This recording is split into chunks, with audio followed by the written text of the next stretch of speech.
आता बातमी आहे सोलापुरातनं साखरेसंदर्भात। साखरेचे दर वाढलेले आहेत आणि त्यामुळेच आता सिद्धेश्वर कारखान्याबाहेर मोठी झुंबड उडाली आहे। कारखान्याकडनं प्रत्येक सभासद शेतकऱ्याला 50 किलो साखर दिली जाते। अचानक साखर वाटप सुरू झाल्याची माहिती मिळताच रांगा लागल्या आणि त्यामुळे प्रशासनाची चांगलीच धावपळ झाली। दरम्यान योग्य नियोजनाच्या अभावामुळे सिद्धेश्वर कारखान्याच्या कारभारावर आता प्रश्नचिन्ह उपस्थित झाले। साखर खरेदीसाठी गर्दी करणाऱ्या सभासदांसोबत बातचीत केली आमचे प्रतिनिधी विष्णुभूषण लिमये यांनी। पाहूयात।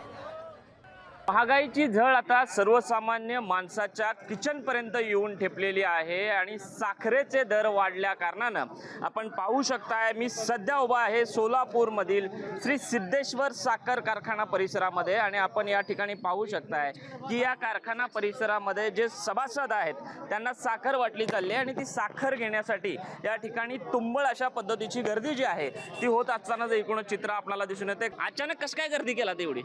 साखर बंद करायला म्हणून साखर बंद करायची म्हणून एवढी गर्दी वाढली। आणि बाहेर किती आहे भाव? इथं किती आहे?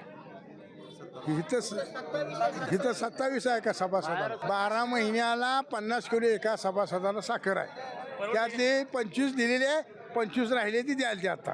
26/6 साखर घेतली, 26/6 आता ह्या 2026ला तर फक्त 2 मिनिटात साखर मिळाली आणि आता 8 याला 4 तासाची लाईन चालू आहे, 4 तासाची। मग आता काय करावं शेतकऱ्यांनी? कॅप्सन चिप्पाचा विश्वभूषण लिमये, साम टीव्ही न्यूज, सोलापूर।